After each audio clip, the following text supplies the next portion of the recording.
Good morning. तर आजचा menu आहे दुधी भोपळ्याची भाजी, पोळी आणि हरभऱ्याचे कटलेट.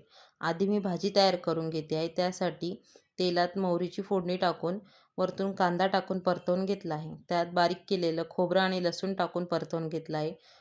त्यानंतर त्यात हळद, तिखट आणि मसाला टाकून त्यात वरतून भोपळा टाकून घेतला आहे. तो छान परतवून त्यात पाणी टाकून घेतलं आहे.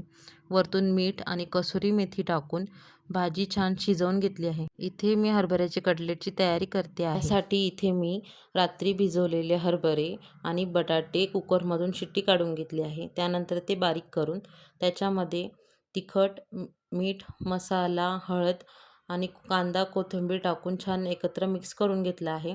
त्यानंतर त्याचे कटलेट तयार करून तव्यावर ते फ्राय करून घेतले आहे. दोघं बाजूने तेलात छान कटलेट फ्राय करून घेतले आहे आणि अशा पद्धतीने माझे कटलेट तयार आहे आणि आजचा मेनूसुद्धा तयार आहे. आता मी टिफिन भरून घेते आहे. तोपर्यंत तुम्ही कमेंट करून मला सांगाल की माझा आजचा मेनू कसा आहे आणि माझ्या चॅनलला लाईक, शेअर आणि सबस्क्राईब करायला विसरू नका. Thank you.